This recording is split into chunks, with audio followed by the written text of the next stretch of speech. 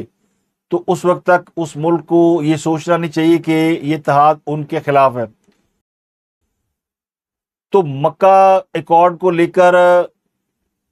کئی دوست ممالک میں خوشیاں منائی جا رہی ہیں، اور جو سفارتی ذرائع ہیں ان کے مطابق اس سے مسلم امہ بڑی خوش ہے، اور کئی مسلمان ممالک اس کی نہ صرف مبارکباد دے رہے ہیں بلکہ اس میں شمولیت کی امید بھی ظاہر کر رہے ہیں۔ پاکستان میں بھی کل اس کو بڑی اچھی طرح سیلیبریٹ کیا گیا۔ تو پاکستان، ترکی اور سعودی عرب میں جو یہ معاہدہ ہوا ہے یہ بہت تاریخی معاہدہ ہوا ہے، اور آنے والا وقت بتائے گا کہ اس کے کتنے دورس اثرات مرتب ہو رہے ہیں۔ خاص کر پڑوسی ملک بھارت میں اس حوالے سے بہت ہی سوالات اٹھ رہے ہیں، اور ان کی چیخیں نمایاں طور پر سنائی دے رہی ہیں، کیونکہ بھارت جو پاکستان کے اوپر کسی بھی حملے کا اگر کہیں ارادہ رکھتا تھا تو اس معاہدے کے بعد تو اس کی میاں ہی مر گئی ہے، وہ سوچ بھی نہیں سکتا کہ پاکستان کے اوپر کسی بھی طرح کا اوفینس یا حملہ کر سکے گا۔ اب بھارت میں جو تجزیہ نگار اس پہ تجزیہ کر رہے ہیں وہ یہ کہہ رہے ہیں کہ ہر سال ہمیں یہ بتایا جاتا ہے کہ پاکستان ڈیفالٹ ہونے والا ہے اور پاکستان برباد ہونے والا ہے، پاکستان ٹوٹنے والا ہے، کئی تاریخیں دی گئی، لیکن ہر بار پاکستان سنبھلتا ہے، کھڑا ہو جاتا ہے، اور کوئی ایسا مارکۃ الارا کام کرتا ہے کہ جس سے دنیا دنگ رہ جاتی ہے۔ تو اب پاکستان کے بارے میں ہمیں اس قسم کی باتیں کرنا ترک کر دینی چاہیے، بلکہ پاکستان کو ایک طاقت مان کر پاکستان کے ساتھ اپنے تعلقات بہتر کر لینے چاہیے۔ تو یہ ڈبیٹ اب بھارت میں اس حوالے سے کافی زوروں پر ہے۔ دوسری طرف یہ بھی خبریں ہیں کہ پاکستان کی جو اندرونی سیاست ہے وہ بھی اس معاہدے کی وجہ سے بہت زیادہ متاثر ہوئی ہے۔ بہت سے لوگوں کا اس معاہدے سے پہلے خیال تھا کہ سول اور ملٹری اختلافات موجود ہیں، لیکن پھر سب نے دیکھا کہ اس معاہدے کے موقع پر پاکستان کی سول اور ملٹری قیادت ایک ہی صف میں کھڑی تھی، اور ان اختلافات کی جو بنیادی وجہ تھی وہ پاکستان کے وزیر داخلہ کا ایک سٹیٹمنٹ تھا جس پر حکومت نے سٹینڈ لیا، اور سول حکومت نے اس پر خاصی ناراضگی اور برہمی کا اظہار کیا۔ اور اب میرے پاس خبر یہ ہے کہ وزیر داخلہ محسن نقوی صاحب بھی سعودی عرب جانے والے وفد میں شامل تھے، لیکن وزیر اعظم نے ان کا نام نکال دیا، اور اس سے پہلے محسن نقوی جو کہ اسٹیبلشمنٹ کے بلو آئٹ سمجھے جاتے ہیں، بہت ہی قریبی سمجھے جاتے ہیں، زرداری صاحب کے منہ بولے بیٹے بھی بنے ہوئے ہیں، اور ویسے بھی ان کی ریپوٹیشن اتنی بری نہیں تھی۔ بحیثیت وزیر انہوں نے بہت اچھے کام کیے، اور حال ہی میں انہوں نے ایران کے ساتھ میڈیشن میں بھی ایک بڑا اہم رول ادا کیا، جس کے بعد لوگ انہیں مستقبل کے وزیر خارجہ کے روپ میں بھی دیکھ رہے تھے، لیکن وہ کہتے ہیں نا، جب قبولیت کا وقت آیا تو پھر اچانک رکوع میں جانے کی بجائے سجدے میں گر گئے۔ تو اب محسن نقوی جو کہ بہت ہی top of the line minister سمجھے جاتے تھے، ایک طاقتور منسٹر سمجھے جاتے تھے، اس کے بعد سے وہ خاصے بیک فٹ پہ چلے گئے ہیں،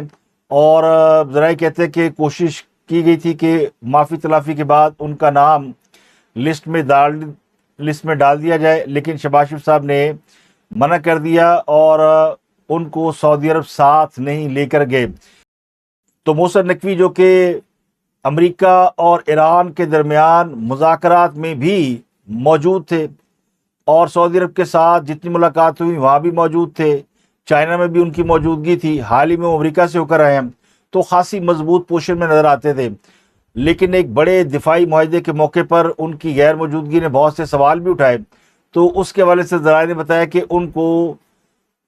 اس وفد سے باقاعدہ ڈراپ کیا گیا، اور شاید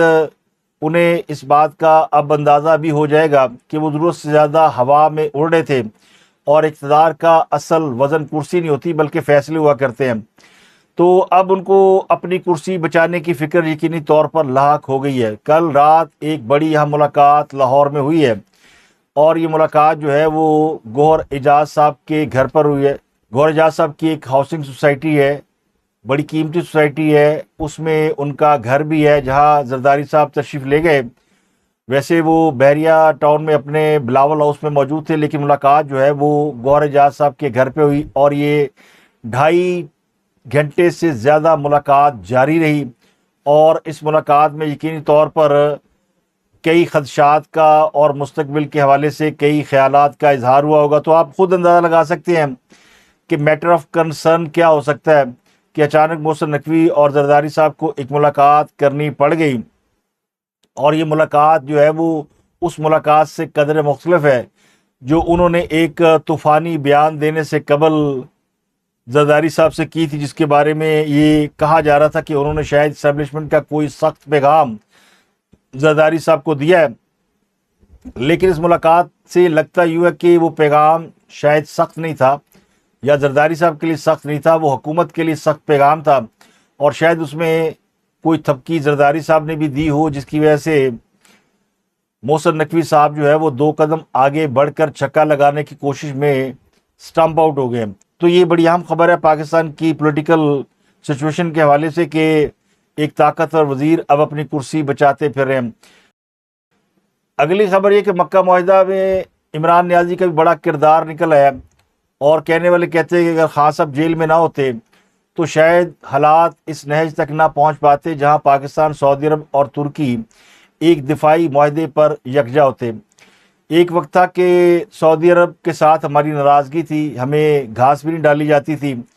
اور نہ ہی ترکی ہم سے کچھ زیادہ کھل کر بات کرتا تھا۔ یہ عظیم وقت جو ہے وہ گریٹ عمران خان کے دور میں تھا،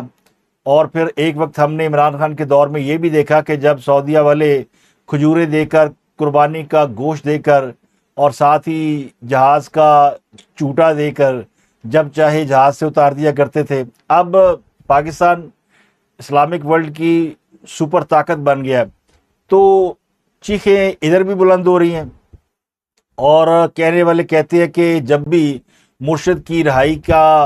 امکان نظر آنا شروع ہوتا ہے تو عین اسی وقت جو ہے حکومت کوئی ایسا کارنامہ سر انجام دیتی ہے کہ لگتا یوں کہ مرشد کی رہائی جو ہے وہ اسی طرح جس طرح ہنوز دلی دور است۔ تو سیاست میں تاریخ اسی قسم کے موڑ لیتی ہے جب خود کو بڑا کھلاڑی سمجھنے والے کبھی کبھی اپنی غلطیوں کی وجہ سے منہ کے بل گرتے ہیں، اور بعض کردار اپنی خواہش سے نہیں بلکہ انجام سے تاریخ میں یاد رکھے جاتے ہیں۔ تو ہماری تو دعا ہے کہ نیازی صاحب جہاں رہے خوش رہے، اور میرا تو ماننا یہ کہ عمران خان کو کسی اور نے نہیں مروایا، خود خان نے اپنے پاؤں پر کلاڑیاں ماری ہیں، پھر ان کی جو فالوئنگ ہے، قیادت ہے، انہوں نے یہ کام کیا، پہلے نظام کو ٹکر ماری، پھر ریاست کو ٹکر ماری، اور طاقت دکھانے کی کوشش کی۔ تو جو فوج کو، سسٹم کو، ریاست کو مسل دکھانے کی کوشش کر رہے تھے، اور وہ کہتے تھے کہ تیرا باپ بھی دے گا آزادی اور کوئی عمران کو ہاتھ لگا کر دکھائے۔ فواد چودھری بھی کہا کرتے تھے کہ عمران کو تمہارا باپ بھی ہاتھ نہیں لگا سکتا۔ اب ترلے منتیں کر رہے ہیں، خان بیمار ہے، اس کی آنکھ ضائع ہو رہی ہے، اس کی طبیعت خراب ہے، اس کو کچھ ہو جائے گا، اور پھر یہ بھی کہا جاتا ہے کہ خان فولادی صاحب کا مالک ہے۔ تو یہ تو اب تحریک انصاف کو تسلیم کرنا چاہیے کہ طاقتور وہ لوگ ہیں جنہوں نے انہیں 3 سال سے جیل کے اندر ڈالا ہوا ہے۔ تو خان سسٹم پر بھاری نہیں ہے بلکہ خان خود پر بھاری ہے۔ اب ان کو جیل کے اندر 1100 دن ہو گئے ہیں، تو یہ کہنا تو بنتا ہے نا کہ ہن سناؤ کی حال ہے۔ تو جو لوگ ریاست کو آنکھیں دکھایا کرتے تھے اور تڑیاں لگایا کرتے تھے، دھمکیاں لگایا کرتے تھے، اسٹیبلشمنٹ کے کندھوں پر سوار ہو کر حکومت کے اور اقتدار کے مزے لیا کرتے تھے، اور پھر جب وہ کندھوں سے نیچے اتارے گئے تو انہوں نے کپڑے پھاڑنا شروع کر دیے۔ تو کہنا تو بنتا نا کہ ہن سناؤ کی حال ہے۔ تو یہ تو مانے کہ 3 سال سے تحریک انصاف کو پوری طرح تن کے رکھا ہوا ہے۔ اب ان 3 سالوں میں کئی لوگوں کے خیالات بدل گئے ہیں۔ خان صاحب کے ایک بنوئی حفیظ اللہ نیازی صاحب، انہوں نے بھی خان صاحب کو معاف کر دیا ہے، اور وہ کہتے ہیں کہ پاکستان آگے بڑھے اس لیے معاف کر رہا ہوں۔ تو بہت سے لوگوں کے خیالات اس لیے بدل گئے کہ خان نے 3 سال کی جیل کاٹ لی ہے، تو کچھ لوگوں کو ہمدردی ہونے لگی ہے۔ مظلوم کے ساتھ سارے کھڑے ہو جاتے ہیں نا، جیسے ہی پتہ چلتا ہے کہ یار یہ کوئی مظلوم ہے، جیل میں ہے، ہاں وہ صحیح بھی ہو چور بھی ہو، مارا جائے تو کہتے ہیں کہ ایکسٹرا جوڈیشل کلنگ ہو گئی ہے۔ تو وہ لوگ جو کل تک حکومت کے ساتھ کھڑے تھے اب حکومت کے مخالفین کی صفوں میں بھی نظر آتے ہیں۔ تو یہاں وہ مجھے یاد آ گیا حضرت علی کرم اللہ وجہہ کا یہ قول، جس پر احسان کرو اس کے شر سے ڈرو۔ یہ جملہ میں نے عطا اللہ تالڑ صاحب کے لیے بولا ہے، جنہوں نے ایک صاحب کو استاد کہہ کر نوکری دلائی، دوسرے سے دوستی کا دم بھرا، اور انہیں پھر ایسی جگہ لگوایا جہاں سے انہوں نے لاکھوں کمائے۔ اب جب دم پر پاؤں آیا تو گریبان کو پڑھ رہے ہیں۔ تو چھوٹے لوگوں کی یہی پہچان ہوتی ہے، بڑے لوگ تو حکمرانوں کے قریب سے نہیں گزرتے۔ اب تحریک انصاف والے 27 سپٹمبر کا انتظار کر رہے ہیں، کیونکہ افریدی صاحب نے یہ اعلان کیا کہ 27 سپٹمبر کو وہ لانگ مارچ کریں گے۔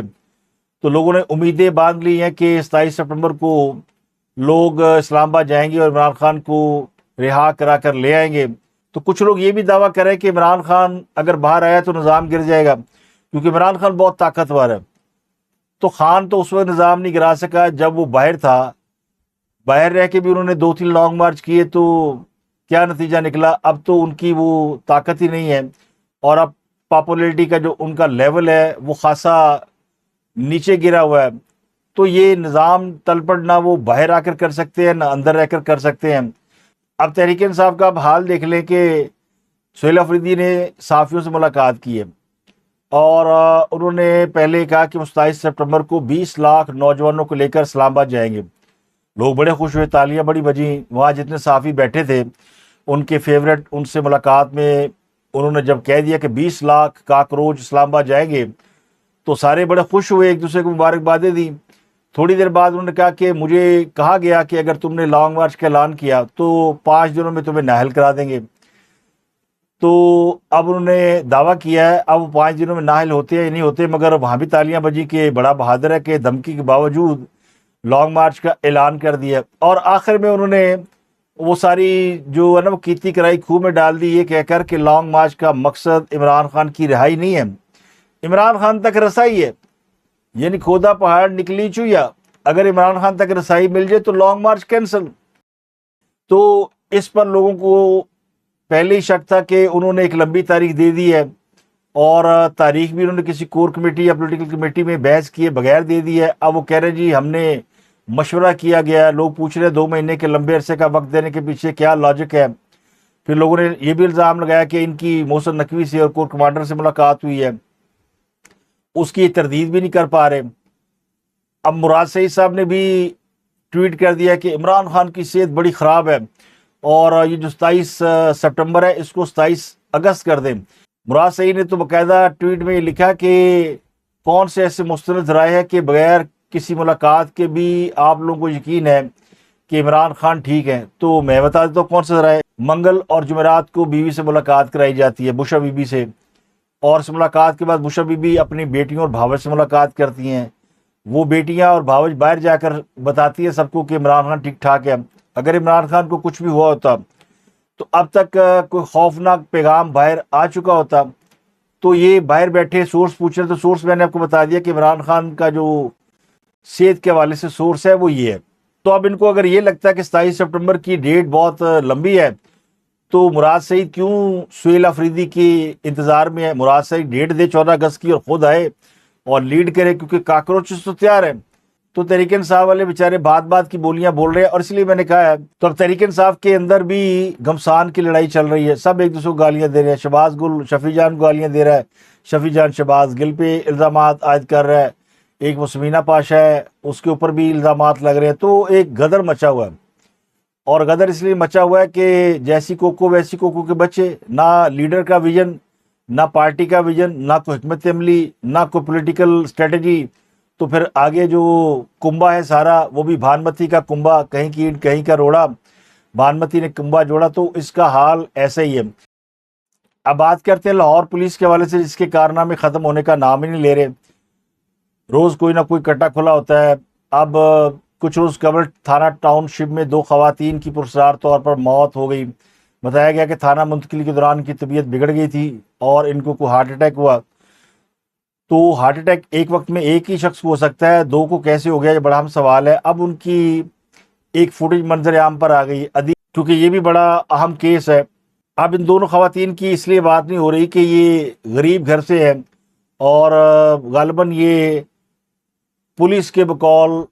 خواتین کو لوٹ مار کرتی تھیں۔ ادیب یوسف زئی نے اس حوالے سے جو رپورٹ دی ہے وہ یہ کہتی ہے کہ پولیس کو 15 ہیلپ لائن پر یہ اطلاع ملی تھی 2 خواتین کسی خاتون کی دھوکہ دہی سے سونے کی بالیاں ہتھیانے کی کوشش کر رہی ہیں۔ تو ٹاؤن شپ پولیس پہنچی، وہاں پر انہوں نے 2 لڑکیوں کو گرفتار کیا، انمول اور آمنہ نام کی لڑکیاں تھیں، اور پھر ان دونوں کو تھانے کے حوالے کر دیا۔ ابتدائی تفتیش میں دونوں خواتین کے سابقہ ریکارڈ یافتہ اور دھوکے باز ہونے کا انکشاف ہوا۔ پھر کہا گیا کہ ان خواتین کو انویسٹیگیشن ونگ کے حوالے کیا جا رہا تھا کہ دونوں کی طبیعت بگڑ گئی، منہ سے جھاگ نکلی، ایک تھانے میں مر گئی، دوسری اسپتال جا کے مر گئی، اور بعد میں کہا گیا کہ یہ دونوں نشے کی عادی تھیں اور نشے کی زیادتی کی وجہ سے ان کی موت واقع ہو گئی۔ خفیہ طور پر ان کی تدفین کرانے کی کوشش بھی کی گئی۔ اب ان کا 2 روز کے بعد پوسٹ مارٹم ہوا ہے۔ ابتدائی طبی معائنے میں یہ رپورٹ سامنے آئی ہے کہ خواتین کی موت دل کی دھڑکن بند ہونے کے باعث ہوئی، لیکن پولیس اسے طبعی موت قرار دے رہی ہے اور وہ کہہ رہی ہے کہ دل بند ہو گیا، ہارٹ اٹیک ہو گیا تو یہ ان کی موت ہو گئی۔ لیکن اب ان کی جو ویڈیو سامنے آئی ہے جس میں دیکھا جا سکتا ہے، یہ صحافی محمد عمیر، انہوں نے تھانہ ٹاؤن شپ میں دونوں خواتین کی ویڈیو فوٹیج حاصل کی ہے، جس کے مطابق انہیں تھانے پولیس اہلکاروں کے ساتھ بیٹھے اور گفتگو کرتے دیکھا جا سکتا ہے۔ بظاہر دونوں خواتین صحت مند دکھائی دے رہی ہیں، اور اس کے بعد ان دونوں کی موت واقع ہو جاتی ہے۔ چند روز پہلے غازی آباد میں خاتون کے ساتھ زیادتی ہوئی اور وہاں پہ تھانے کے 78 اہلکاروں کو معطل کر دیا گیا۔ اب 2 خواتین کی پرسرار ہلاکت اور اس کو منشیات کا نتیجہ بتانا، تو یہ بڑا لمحہ فکریہ ہے۔ اور یہ اب اس پہ زیادہ بات بھی اس لیے نہیں ہو رہی کہ دونوں خواتین کے بارے میں تصور یہ کر لیا گیا کہ یہ واقعی چور ڈاکو ہیں۔ ان کے اہل خانہ یہ کہتے ہیں کہ دونوں ٹھیک ٹھاک تھیں اور ان کو ان کے کارناموں کا نہیں پتا، تو کوئی چور ہے یا ڈاکو ہے، اگر اس کی بھی موت پولیس کی اسٹڈی میں ہو جاتی ہے تو اسے ایکسٹرا جوڈیشل کلنگ سمجھا جاتا ہے۔ تو بہرحال ان دونوں خواتین کی موت کی تحقیق اور تفتیش کرنا بڑا ضروری ہے کہ انہیں کیوں مارا گیا، ایسا کون سا جرم انہوں نے کیا کہ جب انہیں مار دیا گیا۔ ان کے اہل خانہ تو کہتے ہیں کہ انہیں شربت پلا کے مارا گیا، اور بعض رائے کہتے ہیں کہ بعض نشہ آور ادویات ایسی ہیں کہ وہ اگر کھلا دی جائیں تو اس سے موت واقع ہو جاتی ہے۔ اگلی خبر یہ کہ ضلع ہنگو میں انٹیلیجنس کی بنیاد پر ایک آپریشن ہوا جس میں 27 سالہ کیپٹن حمزہ اکرم نے بڑی بہادری کا مظاہرہ کیا اور انہوں نے دہشت گردوں کا ڈٹ کر مقابلہ کیا۔ 7 مبینہ دہشت گرد انہوں نے مار دیے۔ اس کارروائی کے دوران حمزہ اکرم کو 3 گولیاں لگیں اور ان کی شہادت ہو گئی۔ یہ ضلع نارووال کے رہائشی تھے اور آپریشن کے دوران اپنے دستے کی قیادت کر رہے تھے۔ تو پاک فوج کا ایک اور جانثار کیپٹن وطن کی حفاظت کرتے ہوئے دشمنوں سے مقابلہ کرتے ہوئے جام شہادت نوش کر گیا، تو اللہ تعالیٰ اس کی یہ شہادت قبول کرے۔ نوشکی میں پاک فوج نے ایک فضائی حملہ کیا ہے، ایک خودکش گاڑی کو تباہ کیا گیا ہے آپریشن رد الفساد 3 کے تحت ایک گاڑی آئیڈینٹیفائی کی گئی تھی جو کہ خود کش حملے کے لیے موومنٹ کر رہی تھی، تو اس کو ڈرون کی مدد سے تباہ کر دیا گیا۔ اسی طرح تربت میں بھی ایک انٹیلیجنس بیس آپریشن ہوا ہے جہاں پر دہشت گرد تنظیم BLA کے 6 خارجیوں کو ہلاک کر دیا گیا ہے، اور بلوچستان میں یہ آپریشن رد الفتنہ کے نام سے جاری ہے۔ اب بات کرتے ہیں پاکستان میں مہنگائی کے حوالے سے۔ پاکستان میں ہفتہ وار بنیادوں پر مہنگائی کی شرح میں 9.5% کا اضافہ ریکارڈ کیا گیا ہے، تو ابھی بھی مہنگائی سنگل ڈیجٹ میں ہے، مگر عوام کی چیخیں نکل رہی ہیں۔ خوردنی تیل، گھی اور گندم کے آٹے کی قیمتوں میں مسلسل اضافہ ہو رہا ہے۔ نیشنل پرائس مانیٹرنگ کمیٹی کے اجلاس میں جو رپورٹ پیش کی گئی ہے اس کے مطابق خوردنی تیل، گھی اور دودھ کا جو معیار ہے وہ غیر تسلی بخش ہے، یعنی بازار میں جو اشیاء فروخت کی جا رہی ہے، خاص کر تیل، گھی اور دودھ، ان میں ملاوٹ پائی جا رہی ہے۔ مجموعی طور پر 491 نمونے جمع کیے گئے، تو ان میں سے 176 نمونے مطلوبہ معیار پر پورے نہیں اترے، یعنی 36% نمونے غیر معیاری تھے۔ اور اس کے مطابق سب سے زیادہ بناسپتی گھی ہے جو کہ بازار کے اندر جعلی بک رہا ہے، بلینڈڈ کوکنگ آئل بڑی تعداد میں جعلی بک رہا ہے، پیک شدہ مایا دودھ وہ بھی جعلی بک رہا ہے، اور ملک پاؤڈر کے 18 میں سے 8 نمونے مطلوبہ معیار کے مطابق نہیں نکلے۔ تو یہ بڑی ہی تشویشناک بات ہے کہ ایک تو تیل اور گھی مہنگا، اور دوسرا جعلی تیل بک رہا ہے۔ دوسری طرف نیپرا نے ملک بھر کے لیے بجلی 75 پیسے فی یونٹ مہنگی کر دی ہے، اور اس کا جو اطلاق ہے وہ ماہ اگست کے بلوں میں کیا جائے گا، جبکہ CPPA نے جون کے ایڈجسٹمنٹ میں ₹1.20 یونٹ اضافہ مانگا تھا۔ تو مئی میں بھی 34 پیسے بجلی مہنگی ہوئی، اور اب 75 پیسے فی یونٹ مہنگی کر دی گئی ہے۔ تو یہ آلموسٹ 2 مہینے کے اندر بجلی فی یونٹ ₹1.09 بڑھ گئی ہے۔ تو اب تک کے لیے اتنی، آپ سے ملاقات ہوتی اگلے ولاگ میں۔ اپنا اور گردوں کے لوگوں کا بہت خیال رکھیے گا۔